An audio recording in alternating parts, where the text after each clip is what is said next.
여러분 안녕하십니까? 광주 MBC 뉴스데스크입니다. 광주 군공항 이전과 관련해 광주시장과 전남지사가 각각 통 큰 결단이 필요하다고 말하는 등 이전과 다른 분위기가 만들어지고 있습니다. 하지만 구체적으로 뭘 결단하라고 하는 건지는 모호한데요.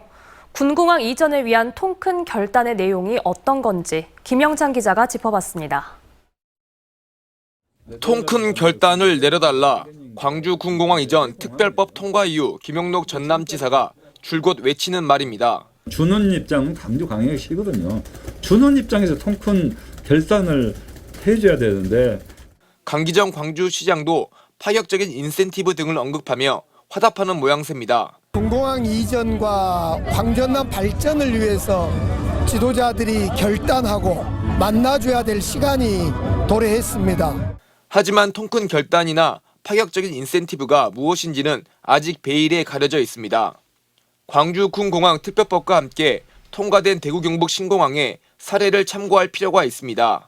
경북 군위로 TK 신공항이 갈 수 있었던 데는 이전 지역에 대한 대구광역시 편입과 대구 경북 공무원 연수시설, 공항 신도시 조성 등의 파격적인 인센티브가 있었고, 여기에 대구 경북 단체장과 지역의 모든 국회의원들이 똘똘 뭉쳐 보증을 섬으로써 추진될 수 있었습니다. 광주 군공항 이전의 전제가 되는 파격적 인센티브와 통 큰 결단의 내용은 대구 경북과는 다를 수밖에 없습니다. 김용록 지사의 발언을 종합하면 광주 민간공항 국내 노선을 무항공항으로 이전이 통 큰 결단의 내용으로 해석됩니다. 통크게 우리 강기정 시장님께서 민간공항도 공공항 문제 해결되면은 무항국제공항으로 보내겠다. 명확히 이야기해 주신 것이 맞다. 하지만 강기정 광주시장으로서는 광주 민간공항을 무항공항으로 이전 통합하겠다는 약속을 하려면 그에 상응하는 확실한 대안이 있어야 할 것으로 보입니다. 지난 2018년에 양 시도가 상생위원회에서 이 같은 내용을 발표했음에도 서로 상대방이 약속을 지키지 않았다며 니 탓 공방을 하면서 한 발짝도 나아가지 못한 것도 강 시장이 속 시원한 답을 하지 못하는 배경입니다. 이런 가운데 한평군은 6월 중에 여론조사를 통해 유치 의향서를 제출한다는 계획에 분주하고, 무안에서는 일부 사회단체를 중심으로 유치 움직임이 일기도 하고 있습니다. 5월 중에는 김 지사와 강 시장이 말하는 통 큰 결단의 내용이 보다 구체화될 필요가 있습니다. 그래야 광주 군공항 이전 후보 지역으로 거론되는 지역민들의 여론 형성에도 도움이 될 것이기 때문입니다. MBC 뉴스 김영창입니다. 한편 강기정 광주시장은 광주 군공항 유치 의향서 제출을 검토 중인 한평군을 방문해 나비축제장 개장 행사에 참석했습니다. 한평 주민들의 성대한 환영을 받은 강 시장은 전라남도를 의식한 듯 광주 군공항 관련 질문에는 답변을 하지 않았습니다. 김진선 기자가 보도합니다. 취타대의 인도를 받으며 강기정 광주시장이 어린이 손을 잡고 한평 군수와 나란히 입장합니다. 거리에는 환영 현수막이 내걸리는 등 성대한 환영 속에 나비축제를 대한민국의 대표 축제로 평가했습니다. 기후위기에 맞는 멋진 축제로 우리 광주 시민들도 사랑하는 축제가 될 거라고 생각해서 이 자리에 참가하게 됐습니다. 강 시장은 이상익 한평 군수가 광주 비엔날레 개막식에 참석한 데 대한 답방이라며 광주 군공항 관련 질문에는 선을 그었습니다. 광주시가 좀 제시할 거는 먼저 해야 된다라고 하는 그 부분에 대해서는 어떤 입장을 갖고 계십니까? 군공항 이야기는 다음에 기회 봐서 하겠습니다. 개장식의 외부 인사는 강 시장 외에도 양향자 광주 서구을 국회의원이 참석해 눈길을 끌었습니다. 올해로 25회째를 맞는 한평 나비 대축제는 자연과 생태를 주제로 예년보다 풍성한 프로그램으로 채워졌습니다. 중앙광장은 전통놀이와 공연이 이어지고, 또 주변에 이 꽃 같은 걸 너무 잘 해놔가지고 누나들이 또 우리 제수들이 너무 행복하고, 지금 이제 오늘 첫날이기도 하지만은 우리 어르신들이 생각했던 것보다 굉장히 좋아하시고, 또 어렸을 때 그 추억이 사피니아 등 40만 송이의 꽃이 피어난 나비 생태관과 곤충 체험관 등에는 더 많은 벌과 나비가 날고 있습니다. 너무 잘 꾸며져 있고 아이들과 가족들과 즐기기에 참 좋은 축제인 것 같아요. 오늘 개막한 한평 나비축제는 다음 달 7일까지 이어집니다. MBC 뉴스 김진선입니다.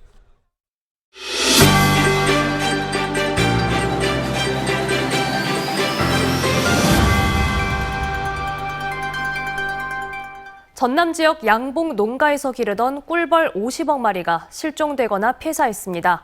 2년 연속 폐사율이 60%를 넘어 긴급 지원이 이루어지고 있지만 피해는 더욱 확산되고 있습니다.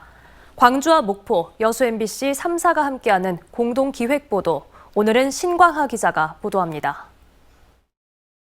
꿀벌 100여 통을 기르는 한평군 월야면의 노한숙 씨.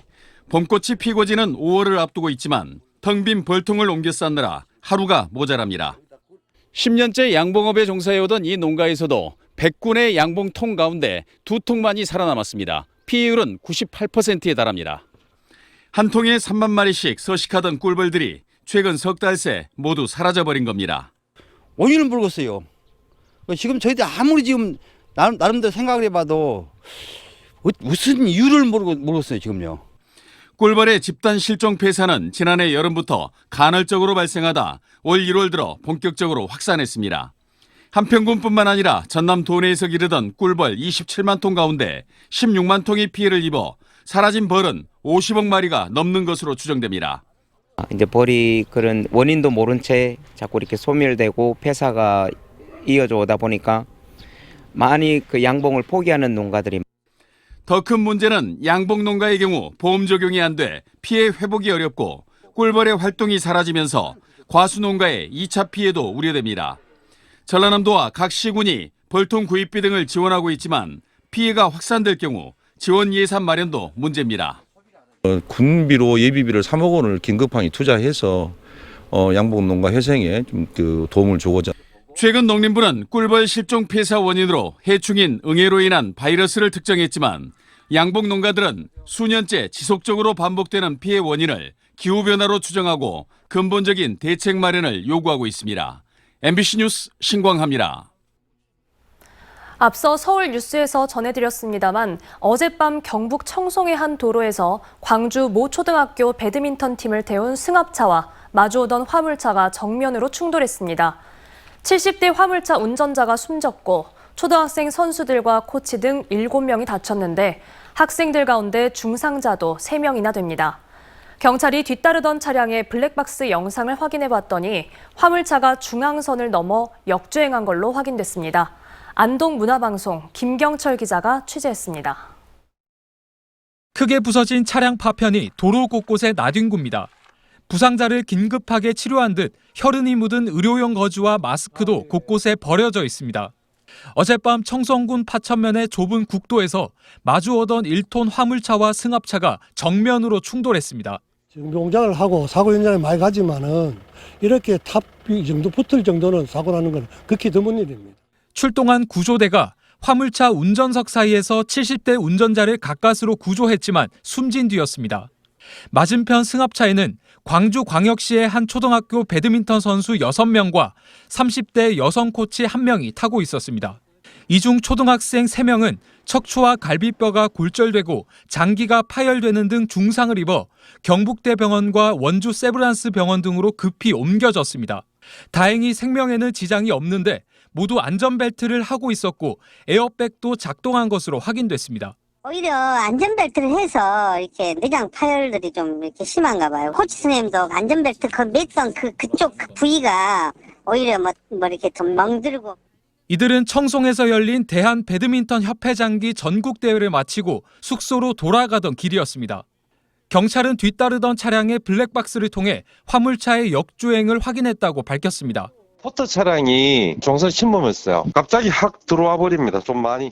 사고가 난 왕복 2차로 도로입니다. 가로등이 없다 보니 밤엔 시야 확보가 어려웠고 중앙 분리대도 없어 역주행 차량이 속수무책일 수밖에 없었습니다. 경찰은 사망한 화물차 운전자의 피를 채취해 국과수의 음주운전 여부를 확인할 계획입니다.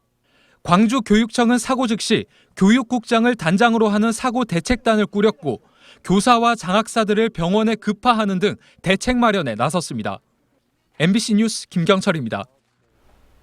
토요일인 내일은 비 소식이 있습니다. 이 비 소식과 함께 현재 우리 지역 가뭄 상황은 어떤지 이다솔 기상캐스터가 전해드립니다. 오늘은 종일 맑은 날씨가 이어졌지만 토요일인 내일은 단비 소식이 있습니다. 오늘 밤부터 내일 늦은 오후까지 광주와 전남에는 5에서 20mm가량의 비가 예보됐습니다. 나들이의 계절이지만 역대급 가뭄 상황인 만큼 시민들은 주말에 들어있는 비 소식에 아쉬움보단 반가운 마음이 앞섭니다. 내일 나들이 생각 중이었어서 아쉽긴 한데 근데 요즘에 또 가뭄이 좀 심하잖아요. 그래서 그렇게 생각하면 좀 다행인 것 같기도 해요. 4월 한 달간 광주와 전남에서는 8.6일 동안 비가 내려 92.3mm의 강우량을 기록했습니다. 평년 강우량과 비슷한 수준으로 최악의 가뭄 상황은 가까스로 면했습니다.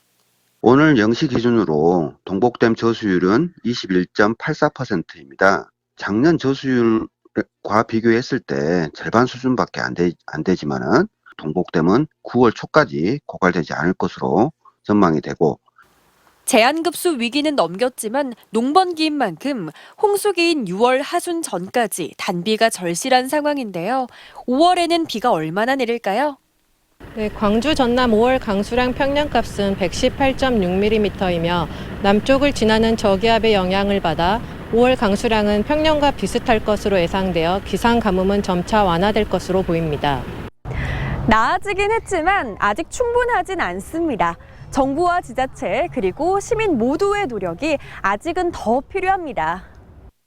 또다시 닥칠 수 있는 극한의 가뭄 상황을 대비하기 위해 국가물관리위원회는 영산강, 섬진강 유역의 가뭄 중장기 대책을 심의 의결했고 광주 동구에서도 7월에 예정된 여름 물축제를 아시아 맥주 축제로 대체하는 등 가뭄 극복을 위해 심혈을 기울이고 있습니다. 한편 토요일 한낮 기온은 18도에 그치면서 내림세를 보이겠습니다. 일요일 맑은 날씨를 회복하면서 낮 기온 역시 오늘과 비슷한 수준으로 오르겠습니다. MBC 뉴스 이다솔입니다.